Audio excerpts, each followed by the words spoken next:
In front of me here, I've got, let me see here, one tackle box, 2, 3, 4, 5, 6, 7, 8, 9, 10. 10 boxes stacked here. And then another 4 binders for worms.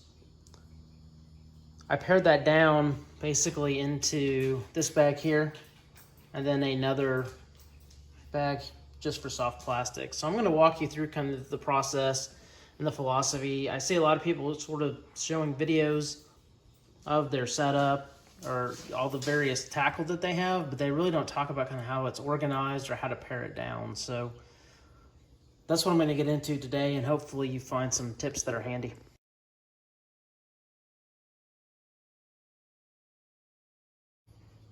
To exemplify the problem, I've went ahead and taken my old bag and rigged it up just for the purposes of demonstration. So you notice the bag's pretty full here.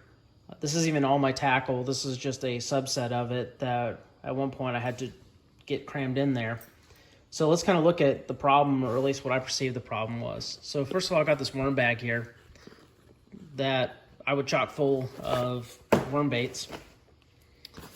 Then underneath that is another bag for worms. And then inside here, let's go ahead and take this bag out, or this box out. Open this up, and this is going to be all of the hooks that I've accumulated over my lifetime. Now, am I going to need that many hooks for an outing? No, probably not. Am I going to use this bait cloud on a particular outing? Probably not. So, problem one, I think, is getting rid of kind of the excessive tackle that you don't need on a day-to-day basis. So we'll set that aside. Next problem, same thing. Here's all of the, not only the hooks, but I've got bobbers, I've got riggings, I've got various sinkers and weights. This is actually pretty heavy, by the way. And then down here, I've got some swivels and some 3-weights and some sort of steel leader that I've never used before. So again, it's really, I think the first step is paring down a lot of the stuff that you really don't need every outing. I'm not going to go through that many floats. I'm not going to go through half a dozen floats. I'm probably not going to go through, I might take one Carolina kit, but I'm probably not going to use 3 or 4 Carolina kits. And then next in the bag here, I've got a bunch of old, this is just for demonstrations, but a bunch of old crankbaits that I put in the box thinking maybe one day I might get out on the water and I really need a particular crankbait or something that I haven't used in a long time. Maybe that's going to solve the day for me. Out of the bag's another set of those. And then out of the bag is yet another set. So I think you're starting to see a sort of a pattern emerging here. We'll go down in here too. I've got some walleye attractant. Not even fishing for walleye. And then I've got some old power bait. I don't even know if this stuff's any good anymore. The jar, can't even really open it. Probably past its prime, probably needs to be thrown out. Then let's see what else do I have in here. I've got a bunch of extra line. I've never actually ran a new spool on my reel while I'm out. So probably don't need to take a whole bunch of line.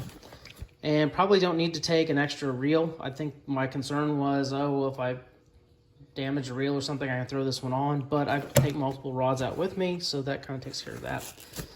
Then lastly, in this compartment over here, I'm running out of space already, as you can see. Open this up. And then what do I have yet? More plastics and more stuff that... And this is really just to demonstrate, I already had 2 bags over there of worms, and these are all sort of duplicates of things that I already have. But instead of leaving them at home, I took them with me. So I'm really just over cluttering my bag with a bunch of stuff that I don't need. And to kind of see that all splayed out here, there's a bunch of stuff that I can probably pare down. So that was hooks, that was sort of rigging setups, extra line, and baits that I'm probably not going to use. So let's take all this away for a minute, and then let's look at the box as I have it organized now and see what that looks like organized. All right, we're inside the organized box now, and what you'll see is I use this large compartment here, and I'm sort of storing some hooks, some bobbers. Again, a subset of what was in that bigger box. Some various weights are here. My Carolina rig. And this is basically one of every size hook here. And so we took all that, which is essentially, you know, this box here, plus this box here. See how much space that is, and we pared it down into this much space. And if I just push all of this together off to one side, I mean, you can see that's not a lot of space. I'll come back and reorganize that later. But so that was really, to me, the first thing is kind of getting all this organized and paring all this stuff down. You don't need to take a lot of this ancillary stuff with you. You don't need to take a lot of hooks with you. You don't need to take a lot of sinkers with you. You don't need to take a lot of bobbers with you. Really kind of all that basic terminal stuff. You can take enough to make it through your day, but you don't need to take all of it with you. And just to further expand on that, I showed you the hooks and all that. You'll see up here, I've got a limited selection of swivels as well, and a little bit of extra line that's compact compared to what I had a second ago. So if you look at Casking box and this Tri-Line, it's a pretty large bundle, and so I really compacted that down. So that's, you know, kind of part of it too, is not only taking out all the extra, but really trying to find things that are in a smaller, nicer, neater packaging to be more efficient with your space. Going back to the stack here, so that was the original stack of all of the boxes that I had jammed into that bag there. This is all of the boxes that are actually in this hard case. So 1, 2, 3, 4, 5, 6, 7, 8, basically eight boxes fit into this tackle box. And that's all of the stuff here that was in all of these. And so how did I do that? Well, like I mentioned, I took a lot of the redundant stuff out, the stuff that I'm not going to use very often. Again, just to show you, I mean, I've got, here's a full box here of old lures. Some of the hooks are rusted, probably need to be sharpened, probably need to be cleaned up or tossed out. But I had them in there because, you know, there's a lot of interesting colors, and, you know, on a rough day, I might decide that I want to throw something a little bit different and see what happens. But reality is I don't, and so they just take up space. So that's really, you know, the big thing is paring things down, making them more compact. So I can't stress that enough. I know I've said it several times, but that really is the first step in all of this, is really to pare all that stuff down. So let's go ahead and I'll kind of walk you through how I organized all of these as well.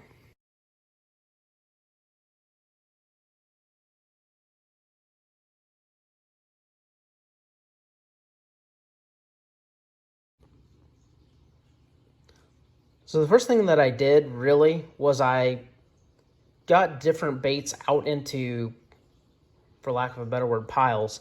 So in this case, I got lipless crankbaits, and I laid them out, figured out how many I had, basically figured out what size container that they would fit in, that would fit in the box. And so obviously here, I still have plenty of space in here, but I've got it pretty well stocked.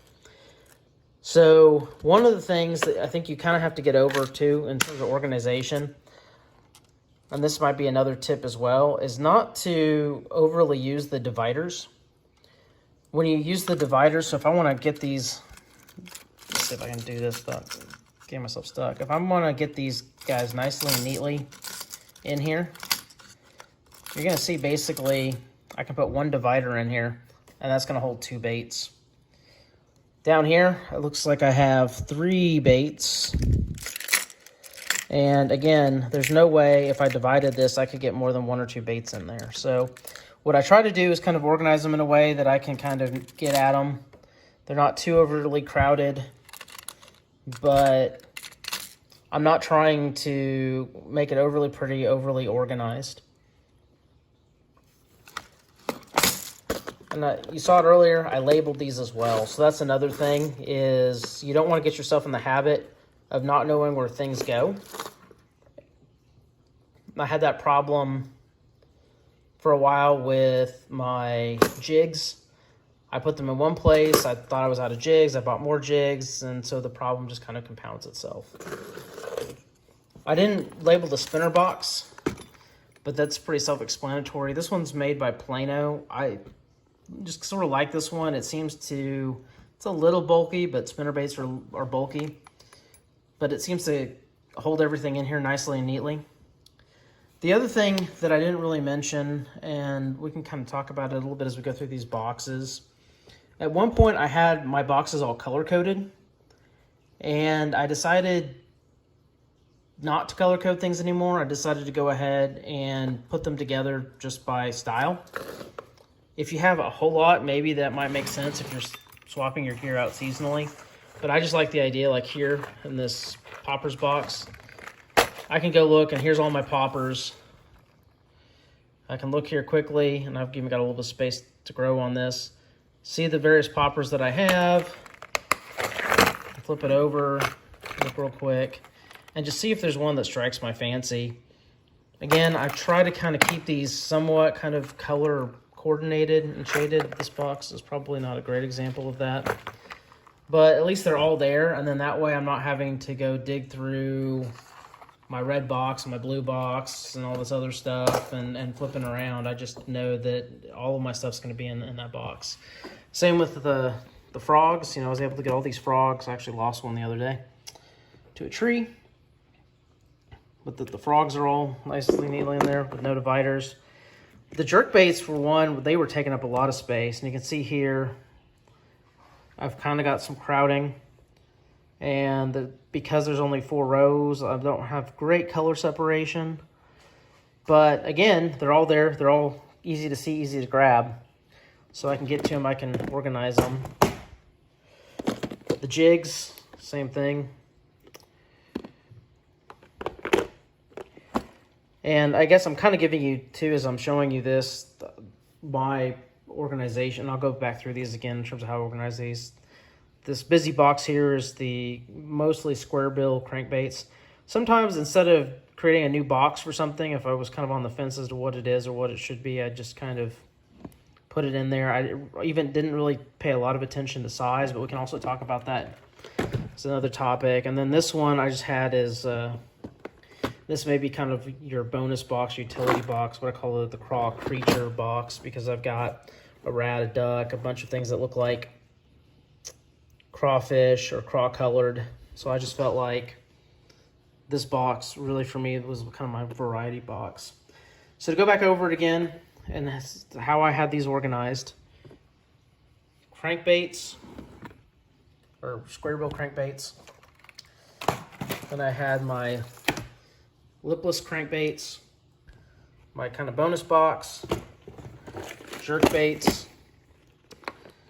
jigs, and then topwater frogs. And I don't know if I said poppers, but I'll throw it in here since it's still a bit poppers.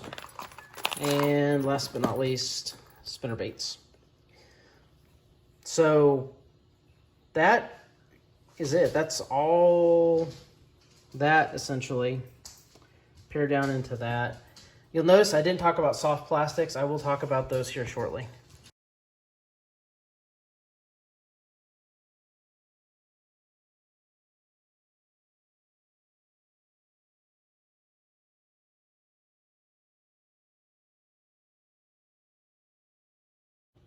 All right, so the black eye of my organization here is I still have a giant bag of soft plastic baits.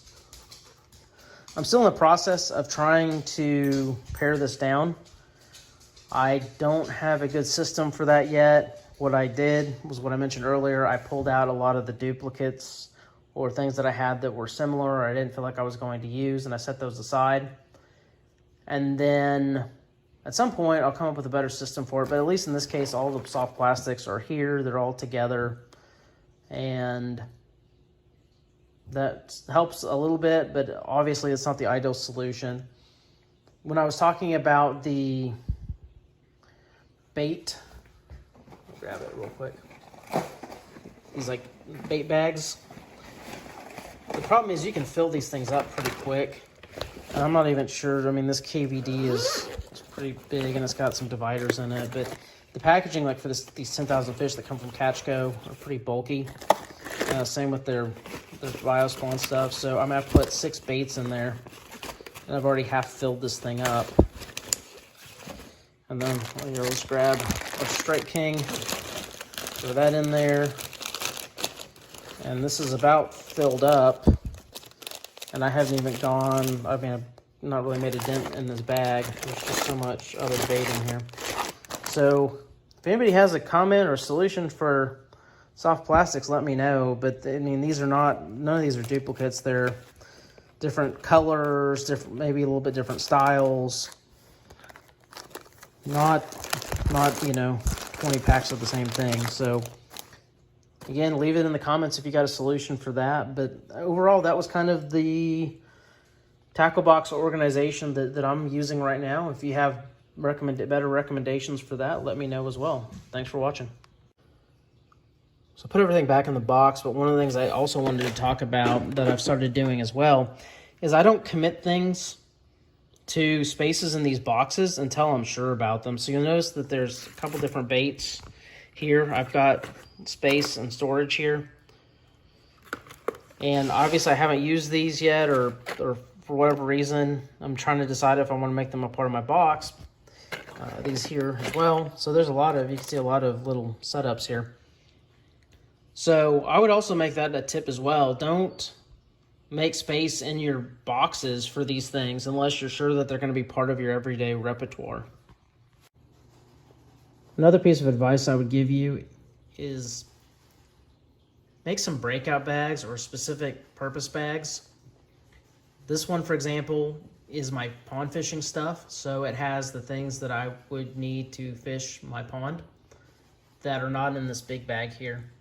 Same thing if I'm kayaking, I might take this bag or another bag like it. And then if I need to, on a given day, I may actually poach a couple things from this box.